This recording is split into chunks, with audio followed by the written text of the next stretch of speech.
नमस्कार दोस्तों। यूके का जो रवांडा डिपोर्टेशन बिल था, जो कि सबसे कंट्रोवर्शियल बिल था, इस बिल को लेकर के कंट्रोवर्सी जो है वो साल 2022 से ही चल रही थी, लगातार चल रही थी।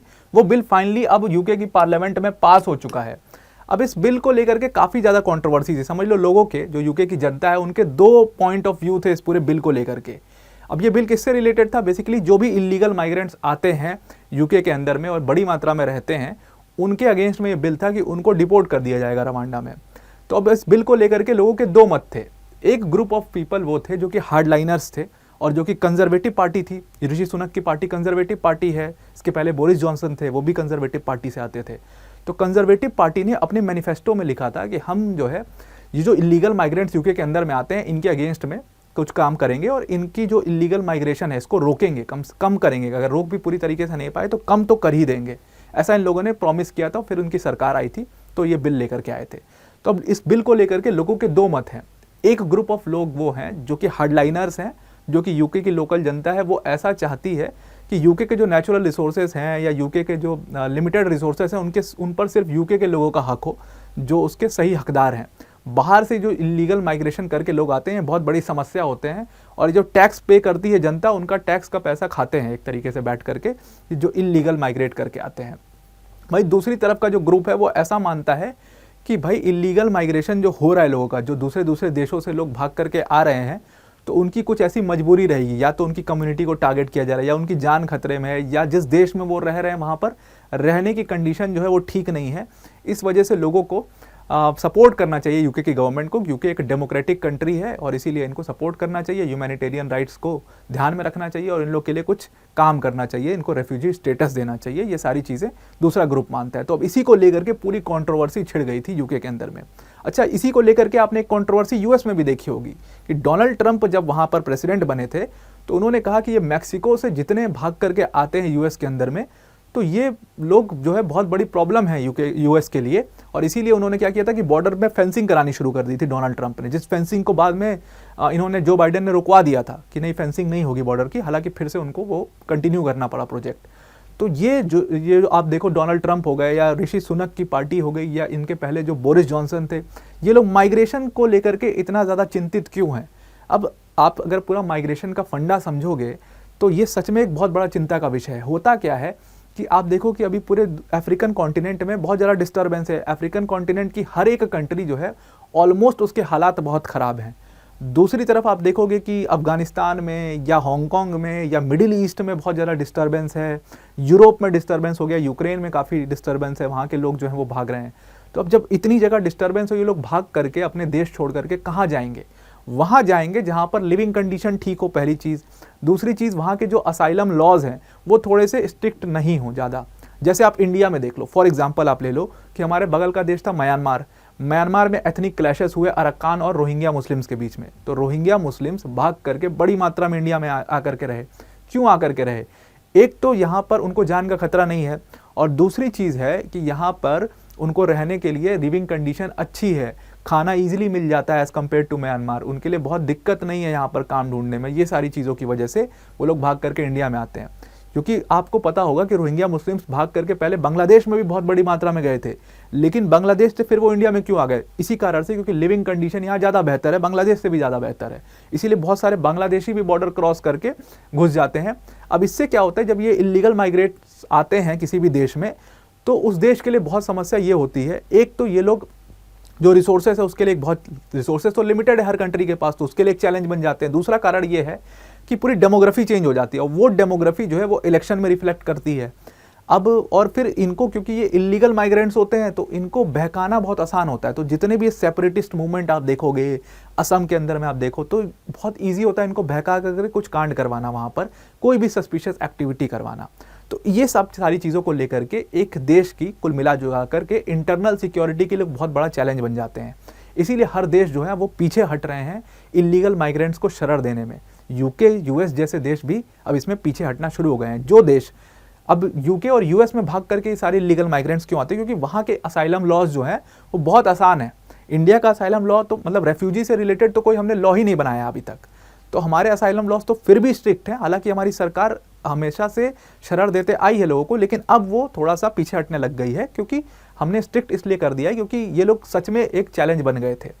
तो अब यही प्रॉब्लम यूके और यूएस भी फेस कर रहे हैं, इसलिए वो लोग असाइलम के लिए काम कर रहे हैं। अब हुआ क्या है इस पूरे बिल के अंदर में, ये बिल बोरिस जॉनसन ने लाया 2022 में। अब उनकी सरकार आई थी साल 2019 के अंदर में बोरिस जॉनसन की। अब जैसे ही 2019 में बोरिस जॉनसन की सरकार आई तो उनका जो सबसे पहला प्रॉमिस था, वो सबसे बड़ी लड़ाई थी कि इलीगल माइग्रेशन के खिलाफ हम लड़ाई लड़ेंगे। तो उन्होंने बिल इंट्रोड्यूस किया 2022 में, और ये बिल, और वो भी 2019 से 2022 क्यों लग गया, क्योंकि बीच में कोविड आ गया था, तो इसलिए उनको वो बिल को फॉर्म करने में टाइम लगा।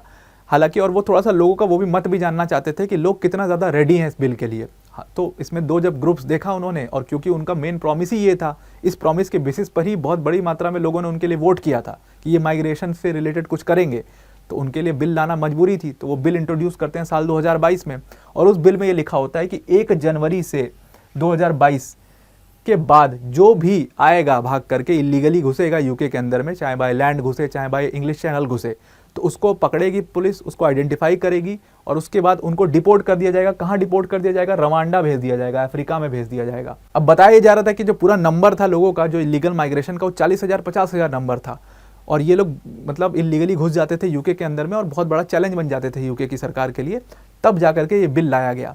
अब जैसे ये बिल लाया गया, इसके ऊपर बहुत सारी कंट्रोवर्सी हो गई। क्या कंट्रोवर्सी है, क्यों ये बिल लाया गया, ये सारी चीज़ें आज हम इस वीडियो के अंदर में डिटेल में डिस्कस करने वाले हैं। बट वीडियो पर जाने से पहले एक बहुत बड़ी अनाउंसमेंट है अनअकैडमी टीम की तरफ से कि अनअकैडमी टीम ने अभी तक का यूपीएससी सीएससी का अपना बिगेस्ट एवर इवेंट करने जा रही है।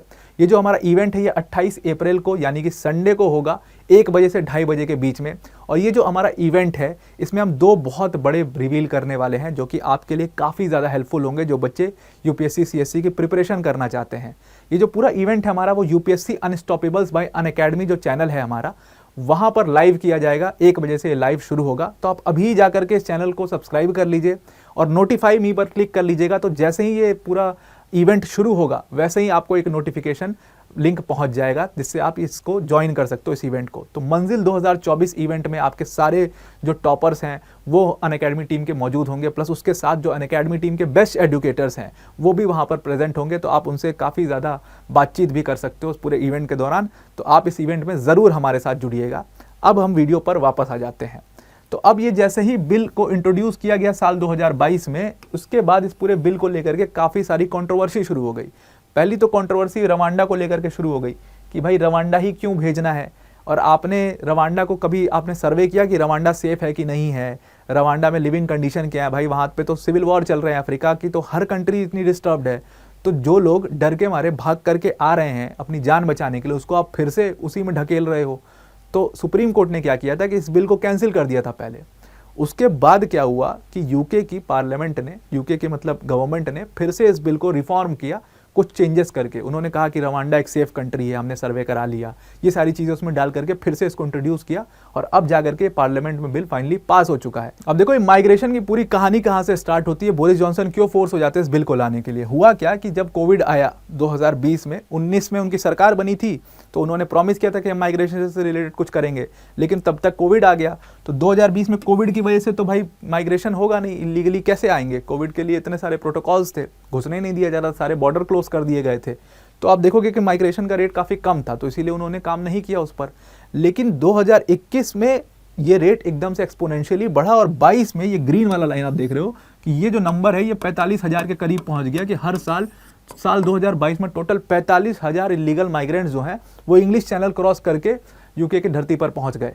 तो जैसे ही ये चैलेंज उनको पोज हुआ, समझ में आया कि ये माइग्रेशन अभी पूरी तरीके से रुका नहीं है, तब जाकर के उन्होंने इस बिल को इंट्रोड्यूस किया था। अब करते क्या है ये लोग, बेसिकली ये लोग फ्रांस से इंग्लिश चैनल क्रॉस करके, अब ये पूरा इंग्लिश चैनल जो वे है ना फ्रांस और यूके के बीच का, इसी को कहते हैं इंग्लिश चैनल। तो ये लोग फ्रांस की धरती पर आते हैं और वहाँ से फिर क्रॉस करके यूके चले जाते हैं। अब सवाल ये खड़ा हो रहा होगा कि फ्रांस भी तो एक सेफ कंट्री है, फ्रांस भी तो बहुत डेमोक्रेटिक कंट्री है, वहाँ पर रह लेते, वहाँ पर भी तो लिविंग कंडीशन अच्छी है। तो इसका कोई एग्जैक्ट कारण कुछ नहीं है कि फ्रांस से क्यों नहीं रहना चाहते ये लोग। ऐसा बताया जा रहा है कि 2 इसमें कारण हो सकते हैं। एक तो कारण ये है कि बहुत बड़ी मात्रा में फैमिली रियूनियन के लोग यूके जाते हैं। जैसे यूके ने हमेशा से असाइलम दिया है लोगों को, तो इस वजह से बहुत लोगों की जो फैमिली है वो यूके में बसी हुई है, तो फैमिली के साथ रहने के लिए भाग करके चले जाते हैं यूके में। और दूसरा कारण आप ये समझ सकते हो कि लैंग्वेज बैरियर एक बहुत बड़ा इशू। अब जैसे फ्रांस में तो मेजर लोग फ्रेंच बोलेंगे, तो बहुत लोगों को फ्रेंच तो आती नहीं है, बट इंग्लिश एक ग्लोबल लैंग्वेज है, थोड़ी बहुत काम चलाओ इंग्लिश तो सबको ठीक ठाक आ जाती है, तो इस वजह से वहाँ पर रहना थोड़ा यूके में आसान हो जाएगा। यही एक दो कारण बताए जा रहे हैं। हालांकि फ्रांस में भी रह सकते हैं, और फ्रांस में भी ऐसा है नहीं होता है कि माइग्रेशन नहीं होता है, फ्रांस में भी बहुत बड़ी मात्रा, यूके से ज़्यादा माइग्रेशन फ्रांस के अंदर में होता है, तो इसका कोई कारण नहीं है। तो इंग्लिश चैनल ये लोग क्रॉस करते हैं और यूके में चले जाते हैं। अब यूके पहुँच के करते क्या हैं ये लोग, और क्यों ये चैलेंज बन गए हैं? अब यूके पहुँचते हैं जैसे ही ये लोग, तो कुछ ऐसे होते हैं इनमें से जो अपना पासपोर्ट फाड़ के फेंक देते हैं सीधा पानी में। अब जैसे ही पासपोर्ट इन्होंने फाड़ के फेंका, अथॉरिटीज़ ने इनको पकड़ भी लिया, तो डिपोर्ट कहाँ करेंगे, किस कंट्री में करेंगी? उनको पता ही नहीं है कि हैं किस कंट्री के। तो ये एक बहुत बड़ी समस्या है, उनको आइडेंटिफाई करना कि आए किस कंट्री से हैं। दूसरे क्या करते हैं कि वो पकड़ में आ जाते हैं पुलिस के, तो फिर पुलिस क्या करेगी उनको? तो पुलिस वापस उनकी कंट्री में तो तुरंत डिपोर्ट कर नहीं सकती, वो ऐसे ऐसे रीजन साइड करते हैं कि हमारी जान खतरे में और तमाम चीज़ें हैं। तो ह्यूमैनिटेरियन ग्राउंड पर उनके ऊपर एक असाइलम का केस चलाया जाता है, मतलब एक असाइलम सीख करने के लिए वो एप्लीकेशन डालते हैं, और उसका केस जो है वो 1-1 साल 2-2 साल चलता है। तब तक कि जनता में घुल मिल जाते हैं, उसी में काम वाम ढूंढ लेते हैं, काम वाम करने लगते हैं और रहने लग जाते हैं पूरा यूके के अंदर ही। तो उसके बाद धीरे धीरे ये परमानेंट सेटलर्स बन जाते हैं। तो इसीलिए इस बिल को इंट्रोड्यूस किया गया था साल 2022 के अंदर में। अब सवाल ये आता है कि रवांडा को ही चूज़ क्यों किया गया? बहुत सारी और कंट्री अफ्रीका की, तो यूके ने सारी कंट्री से बात करने की कोशिश करी। इन्होंने घाना के साथ डिस्कस किया, नामीबिया के साथ डिस्कस किया, नाइजर से डिस्कस किया, नाइजीरिया से डिस्कस किया, लेकिन ये सारी कंट्री खुद ही इतनी परेशान है। ये क्या मतलब यूके के इलीगल माइग्रेंट्स को थोड़ी शरण देंगे अपने यहाँ पर? इनके यहाँ खुद ही इतना सिविल वॉर चल रहा है। आपको पता है कि अफ्रीकन कॉन्टिनेंट सबसे डिस्टर्ब्ड कॉन्टिनेंट है। वहाँ पर आईसिस है, वहाँ पर फ्रांस है, वहाँ पर वैगनर ग्रुप है, वहाँ पर चाइना पहुँच चुका है, यूएस ऑलरेडी है वहाँ पे। तो इतनी सारी कंट्रीज़ का इतना हौच पौच खिचड़ी मच चुकी है अफ्रीकन कॉन्टिनेंट में कि ऑलमोस्ट हर देश में ऑलमोस्ट प्रॉब्लम्स हैं, सिविल वॉर जैसी कंडीशंस हैं, रहने की कंडीशन बहुत ख़राब है, पानी की कमी है ज़बरदस्त, कंडीशंस रहने लायक बिल्कुल भी नहीं है। तो ह्यूमैनिटेरियन क्राइसिस ज़बरदस्त है अफ्रीकन कॉन्टिनेंट के अंदर। तो उसमें ये सारी कंट्रीज़ कैसे मान जाएं कि हम यूके के जो इलीगल माइग्रेंट्स हैं उनको अपने यहाँ पर बसाएंगे? तो इसीलिए इसमें इन सारी कंट्रीज़ ने मना कर दिया। तो फाइनली जा करके इनकी डील साइन हुई रवांडा के साथ में। अब रवांडा को क्या मजबूरी थी कि उसने डील साइन किया? एक तो रवांडा को पैसे मिलेंगे, और दूसरी चीज़ है कि रवांडा को इंटरनेशनल कम्युनिटी में काफ़ी ज़्यादा रिकग्निशन मिलेगी, बिकॉज वहाँ पर जो प्रेसिडेंट हैं पॉल कगामे, बहुत लोग उनके प्रेसिडेंटशिप पर ही चैलेंज करते हैं, क्योंकि रवांडा के अंदर में पिछले 10 साल से ऑलमोस्ट एक पूरा सिविल वॉर चल रहा है। 10 साल से क्या आप कह लो कि जब से बेल्जियम रूल था वहाँ पर रवांडा के अंदर में, और जब से बेल्जियम गई वहाँ से, उसके कॉलोनियल रूल से आज़ाद हुआ रवांडा, तब से ही वहाँ पर सिविल वॉर चल रहा है। और सिविल वॉर ऐसा नहीं है कि 2 ग्रुप लड़ रहे हैं, उसमें कम से कम 6 ग्रुप हैं रवांडा के अंदर में जो अपना क्लेम करते हैं पूरे देश के ऊपर में। तो उन सब के बीच में रवांडा को इंटरनेशनल कम्युनिटी में ये एक मैसेज देना है कि हम भी एक पीसफुल कंट्री हैं, डेमोक्रेटिक कंट्री हैं, और हम यूके की हेल्प कर रहे हैं उनके जो इलीगल माइग्रेंट्स उनको अपने यहाँ पर बसा करके। तो इसीलिए पॉल कगामे का डील साइन हुआ है, एक तो पैसे की वजह से, दूसरा अपनी इमेज को सुधारने की वजह से यूके के साथ में। तो इसीलिए उन्होंने मान लिया और यूके में के जो इलीगल माइग्रेंट्स हैं उनको सेटल कराने के लिए तैयार है रवांडा के अंदर में। लेकिन कितने सेटलर्स जाएंगे रवांडा में? तो उनके पास सिर्फ 300 रेफ्यूजीज़ को शरण देने की जगह है। अब इस 300 रेफ्यूजी के लिए इसी बात पे तो कंट्रोवर्सी शुरू हुई कि एक तो कंट्रोवर्सी ह्यूमैनिटेरियन ग्राउंड्स की थी, जो मैंने आपको बता दिया कि भाई कैसे सुप्रीम कोर्ट ने ये सवाल उठाया और कहा कि ह्यूमैनिटेरियन ग्राउंड रवांडा के अंदर में सही नहीं है। दूसरी कंट्रोवर्सी पैसे को लेकर ही थी। अब बोला रवांडा ने कि हम तो सिर्फ 300 रिफ्यूजीज़ को ही शरण दे सकते हैं जी, और उस 300 रिफ्यूजी को शरण देने के लिए पूरी जो डील साइन हुई है यूके और रवांडा की, वो 370 मिलियन पाउंड्स की हुई है। अब 370 मिलियन पाउंड्स तो इनको पे करना ही है, भले आप डिपोटेशन करवाओ या ना करवाओ, भले आप रवांडा में अपने इलीगल माइग्रेंट्स को भेजो ना भेजो, कंट्रोवर्सी आपके देश में क्या चल रही है क्या नहीं, उससे रवांडा की सरकार को कोई मतलब नहीं है। उनको इतना पैसा चाहिए और वो आपको पे करना है। और ऑलरेडी इन लोगों ने $304 मिलियन पे कर भी दिया रवांडा की सरकार को, जबकि अभी तक एक भी इलीगल माइग्रेंट रवांडा पहुंचा भी नहीं है। तो इसी चीज़ को लेकर के पूरा कंट्रोवर्सी है कि इतना पैसा जो है, ये पैसा तो टैक्स पेयर्स का है, लेकिन आप इसको इतना लैविशली खर्चा कर रहे हो अपने उन लोगों के लिए जो कि आपके देश के नागरिक भी नहीं हैं, जो कि इलीगली किसी और देश से भाग करके आए हैं, उनको सेटल करवाने के लिए आप इतना पैसा खर्चा कर रहे हो। मतलब अगर आप कॉस्ट निकालोगे इसका, तो 300 रेफ्यूजीज़ को वहाँ पर सेटल कराने के लिए ऑलमोस्ट इनको 600 मिलियन पाउंड्स खर्चा करना पड़ेगा। और सोचो आप 300 मतलब रेफ्यूजीज़ के लिए आप 600 मिलियन पाउंड्स खर्चा कर रहे हो। इसीलिए लोग कह रहे हैं कि ये पूरा एक स्कैम है, जो कि यूके की गवर्नमेंट है, जो टॉप ऑफिशियल्स हैं, वो एक स्कैम के थ्रू पैसा कमाने का जरिया है उनके, और कुछ नहीं है ये रवांडा डिपोटेशन बिल। तो एक तो ह्यूमैनिटेरियन ग्राउंड पर इसका पूरा कंट्रोवर्सी है, दूसरी कंट्रोवर्सी एक स्कैम कहा जा रहा है इसको, क्योंकि सिर्फ 300 रेफ्यूजी के लिए आप इतना लेविशली पैसा खर्चा कर रहे हो। तो इसके ऊपर जवाब देते हुए पीएम ऋषि सुनक ने कहा कि अभी सिर्फ 300 रेफ्यूजी की रहने की जगह है, धीरे धीरे और हम बढ़ाएंगे, लेकिन ये जो पूरा बिल है ये एक डिटरेंस का काम करेगा। डिटरेंस का काम इस तरीके से करेगा कि आप भाग करके यूके में मत आइए, हम आपको रवांडा भेज देंगे, इस डर से लोग इलीगली घुसेंगे नहीं यूके के अंदर में।